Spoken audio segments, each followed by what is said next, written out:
marka shalay hawi waa soo boodan waxay dhaheen daarood waa necebnahay daarood halalaayo 1990 maxaa ku dagaalamteen hawiyow maxaa dadka u layseen shalay waxaad tidhaaheen daarood nooma imaan karo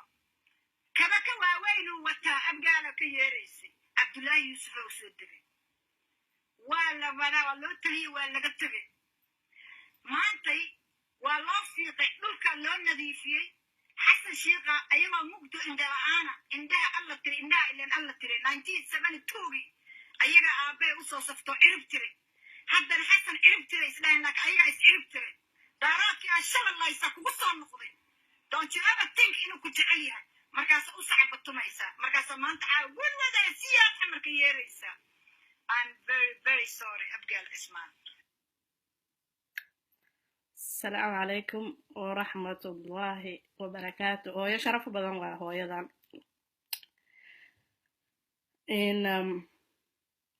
لكن سؤال بدن أجعلان لهنا ويجي ما تحدي إلى جوج لهاد أما أيجا هري مع لهاد وحنا جعل إنا فيديو كان قارسين سي أي سؤالها سأن وهايو أي يوسو جوابته أيضا يوالد كلام بدأ وفكرة داس أي كذا داس متاهي horta kooda horeysa waxaan nahnay anaga awlaad ama ilmaan nahnay lagu barbaarshay yani ka dambeynta adeecidda raaligelinta yani qofka naga weyn ciduu doona ha ahaado ama hooyada ha ahaado ama eedada ha ahaado ama habaryarta ha ahaado ama dariska ha ahaado waa akhlaaq wanaagsan oo nalagu kobciyey nalagu barbaariyey waxaa kaloo nala baray in aanan qofka weyn hadal ku celinin inaanan qofka weyn aanan sixi karin inaana qofka weyn go'aanka uu gaaro aan ku dhaqaaqano ee aanan dhihi kareynin go'aankan ama saan u qaldan yahay go'aankan ama wax ka bedeli karayna taasaana lagu barbaariyey haddaan u hadlayo dhalinyarta Soomaaliyeed oo dadkii maaragtay ciyaalka ahaa xilligii burburka Soomaaliya si fiican ugu caqliyeysan iyo wixii ka dambeeyay dhashay wixii gudaha xilligaas dhashay iyo wixii ilaa maanta dhalanayo dhalinyartaas haddaan maanta u hadlayo oo aan u weydiinayo maamadaas abgaal uma hadlayso ee nafteeda iyo rabitaankeeda bay ka hadashay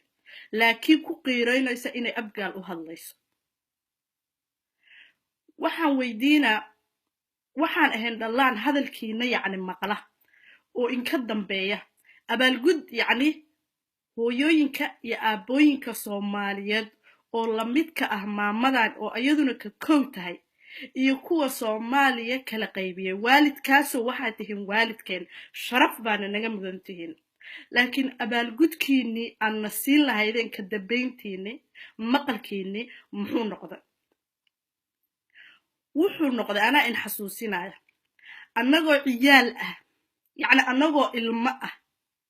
inaad cuqdad nagu beertiin annagoo u baahan inaan la saaxiibno la ciyaarno deriska ilmaha deriskeena ayaad waxaana barteen kanu waa cadowgiina ee hala ciyaarinina kanu waa cadowgiina ee tuuriyeeya kanu isku cid ma tihiin baana barteen horta taas maskaxiyan waa noo disheen talabaad oo aadna badeen oo ama arrinta resultaadkii aad diyaariseen ay noqotay waxa waaye rabitaankiini markaad muujiseen ayaad waxaad hadiyado nooga dhigteen ilmuhu waxay ku ciyaaraan alaabaha ciyaalayska ah oo farxadda ilmaha u dhaliya annaga alaaba ciyaalays waxaa nooga dhigteen alaabaha ciyaalka hadiyada waxaa nooga dhigteen baaruuda bumbooyinka qaraxda waxaa nooga dhigteen baasuukaha lasoo tuuray ama xabadaha markii lasoo tuuray fooqooda nashiidooyinka ilmuhu ay dhageystaan ama heesaha ciyaalka loo daaro ay ku farxaan waxaad nooga dhigtaan dhawaaqa xabadda waxaad ahaydeen kuwa indhaheena aan ku daawanayno oo aan wax walba uga dayanayno yacni role model waalid baad noo ahaydeen role model ahaydeen haddaadna dhasheen haddaad deris bila ahaydeen haddaad qabiil bila wadaagteen wax walba aad bila wadaagta haddaad Soomaali guud aad tihiin waxaad noo ahaydeen dadka keli oo ku tababaranayno waxa ahaydeen dadka dhaqan baraayay dadka tarbiyeynayay indhaheena waxaad barteen oo aan inka raacnay indhaheena waxaad barteen oo ay ka raacdo waxyaabihi ay ka aragnay ah isqabsi isdagaal kala sooc xabad dhacaysa dhiig daawac jir dhul yaalla waxyaabahaas baan kusoo barbaarnay ilmanimadeena waxyaabahaasaan soo qaadana waxyaabaha kale waxaad ahaydeen dadka waxa ay maqlaan aan wax ka baranno ilmigu wuxuu wax ka bartaa dariskiisa waalidkiisa number 1 ha ahaado waxaan inka baranay sidaa hore usoo sheegay qabyaalad nacayb ciil reer hebel anaga ka xoog badan annaga waa inaan ka raynaa baadna barteen taas baa dhagaheedna ka buuxiseen waan in maqalnay waa in adeecnay waa raacnay waa dhibcaanay dariskeennii soomaaliga ahaa waxaan baranay qabiiladeena inay ka sharaf badan yihiin qabiilada kale waxaan baranay oo kale ina annaga nalaga sharaf badan yahay qayb ka mida dhalinyarta soomaaliyeed waana liiteen waxyaabaha kale oo aad samaysay yani annaga abaalkii aad sameynay adeecitaankii iyo tarbiyadii iyo barbaarintii waxay noqotay inaan markaa weynaano soo caqliyaysano ay laba mid noqoto inaan tahriib galno inaan nafteena khatar gelino yani inaan nafteena khatar gelino badda weyn oo aad aragteen aan bacyar nafteeda ku aamino waayo waxa iga dambeeya ayaa waxa ogahay inuusan mustaqbal iisoo socon laba mid bay noqotay inaan doorano haddaan dhahnay dhalinyarta soomaaliyeed waxaad noo diyaariseen yani waalidka soomaaliyeed oo dadka waddankii soomaaliya burburiyayo kuwa weli u taagan inay burburiyaano kuwa weli yani raba inayna kala soocsoocaan oo qabiilada ururada u samaysto kuwa maantayto farmaajo nalka uu ifiyey oo dadka shacabka soomaaliyeed iyo weliba qaasatan ahaan dhalinyartu ay ku noosha ay isdhahaysa allamaanta mustaqbal baa ilmahaagu samaysan doonaa baad raba inay ka hor imaadaan mustaqbalkii iyo nolosha aad noo diyaariseen baan isoo xasuusinayaa tahriib baan danmooda tahriib inaan badda nafteena ku hadlayno baan danmooda tahriib hadda xataa kasoo badbaado kii dhigta wuuba dhigtay geerida xaqabaa u imaatay allah u naxariisto kii kasoo badbaaday dhul buu imaaday lagu cusuryeynahaya midabka uu leeyahay lagu cusuryeynahaya madhabka uu aaminsan yahay ilmaha soomaaliyeed oo wadamadan jooga baabaa baali waxay tiri waxaad la hadashaa wiilkeeda yaroo dugsiga iskuulka diiday waxaan ku yidhi maxaad iskuulka ku diiday wuxuu yidhi iskuulka maxaa ka tegayaa haddayba hooyaday cayr qaadato waxaan ku idhi hadalkaas ayaa kugu dhaliyay wuxuu yidhi dhalinyarta ah iskuulka isla dhigana ayaa waxay dhahaan cunto filiyaad heshaa waayo aabbayaashan iyo hooyayaashan waxay shaqeeyeen baad ku dhooshahay hooyadaa iyo aabbaha cayr bay qaataan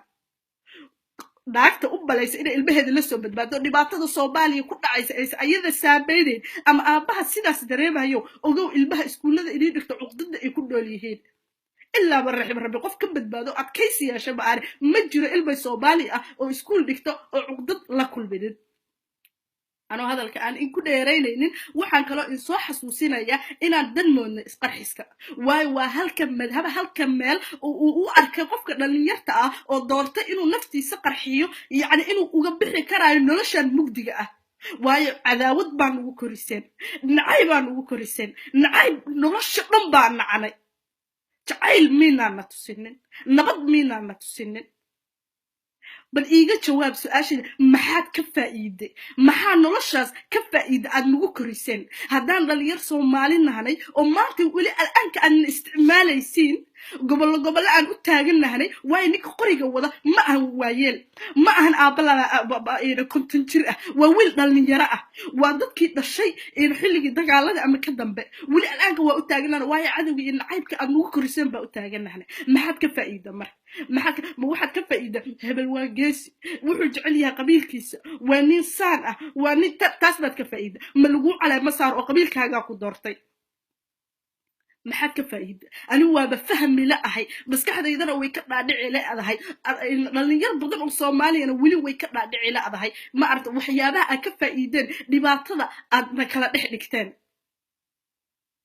hal su-aal baa in weydiinaa hal mid baana inii caddaynaya dhulka annagaa iskale jaaniskiinii waad hesheen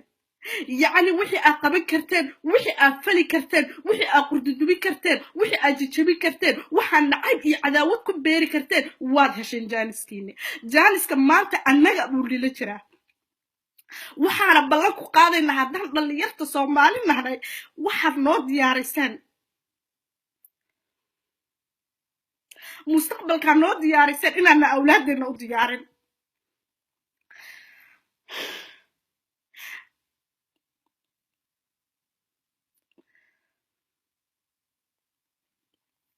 uma diyaarin doona awlaadeena waan ka xorownay waa in ka xorownay waxbaan fahanay waxbaan baranay waxbaan akhrinay unity-gu muhiimadda ay leedahay baan fahanay cadowgeennaan dareennay waa in ka xorownay waa in ka xorownay ninkii cadaawad nagu beeray shalay ninkii laba walaalaha cadaawad kala dhex dhigow waan kaa xorownay maanta walaalahan nahnay daarood ahow hawiye ahow mid kale ahow qabiilkaa doontid sheego waxaa tahay walaalkay waxaa tahay walaalka kale oo soomaaliyeed waxaana ballan ku qaadaynaa haddaan dhalinyar soomaaliyeed nahnay jeclahay inta badan oo soomaaliyeed inay igu raaci doonaan in ana awlaadda aan dhali doono ana u diyaarin kuway noo diyaariyeen kuwii naga horreeyey siduu madaxweynuhu qowlkiisa ku sheegay uma diyaarin doono waxaan istaagayna oo garab istaagayna midka danteena dalkeena iyo nolosheenna ma aragta ka shaqaynaya horumarkeena iyo sharafteena mid ka soo celinaya kaas baan garab istaagayna soomina gara iiga jawaaba bal waxyaabaha aad ka faa'iideen ilaahba ku dhaarshay iiga jawaab bal waxyaabaha ka faa'iideen waxaa kaloo dib ugu soo laaban lahaa hooyadan dhahaysa afgal yani wuu isduleeyey ama daarood baa maanta soo celiseen oo idinma jecla farmaajo waxaa doortay baarlamaanka doortay dad yar baa qabiilkiisa uga jiraan jeclahay mahub yani laakiin dad yar baa uga jeclahay baarlamaan baa doortay baarlamaankaas oo shacabka soomaaliyeed matelay wiilka muqdisho ka banaan baxay haddii adi sharaf yani in lagu caayo aa ka baqaysid in lagu dhaho alla sidaan baa reer hebel sidaanaa la sameeyey haddaad ka baqaysid annaga nolosheennii baa riski ku jirta nafteennii baa riski ku jirta ilmaheenna toodii baa riski ku jirta sharci walba oo adduuweynaha ka soo baxay nambar wa soomaalidu qabsadaa kii maraykan baa soo baxay nambar wanu soomaali qabsada kii sweden baa soo baxay nambar wan buu soomaali qabsada kii london baa UK da soo baxay nambar wan soomaalidu qabsada maxaa dhila rabtaa bacadow la shaqays baa tahay waxaan leeyahay madaxweynaha soomaaliyeed ku soo dhawow xilkaaga waxaa naga dantay rajadii aan lahayn waxaa naga madoobaatay mustaqbalkii aan lahayn waxaana tustay iftiin waxaana tustay inaan isjeclaan karno maana aaminsaneen inaan isjeclaan karayno inaan walaalo noqon karayno haddaan soomaali weyn nahnay ma taas aaminaadeedu waa nalaga tirtiray waayo waxaa naloo muujiyay inuu karu yahay cadowgeenna number 1 iftiinkaasaa noo soo celisay iftiinkaasaa noo soo celisay qofka raba inuu iftiinkaas naga dabiyana allaha dabiyo qabyaalad baatay badda weyn xeebta weyn baa qaaday ninkii qabyaalad qalbigiisa ku jirta fadlan xeebta raac hana nugu soo laabanin waa ku daalnay waa tabar dhignay dad daciifaa nahnay waxa qaxooti dhooban waa annaga hooyada dhibaataysan waa annaga gabadha la kufsanaayo waa annaga wiilka badda ku dhimanayo waa annaga war intaasoo dhan haddaysa jirkaaga naxayna qalbigaagaa dhintay ilaahaaga u soo laabo hadalkayga ugu dambeeya waxaan leeyahay ma ihi hawiye mana ihi daarood ma ihi shanta soomaaliyeed qolada ay doonta ha noqoto waxaan ahay qof soomaaliyeed soomaalinibaana u taaganahay qabiilkaygu waa soomaali dalka soomaaliyana anuu maantayto gacantayda ku jiraa siduu noqon doono mustaqbalka soo socda iyo ilmahayga say u noqon doonaan fadlan dadka cadowga wada naga saara cadownimadiina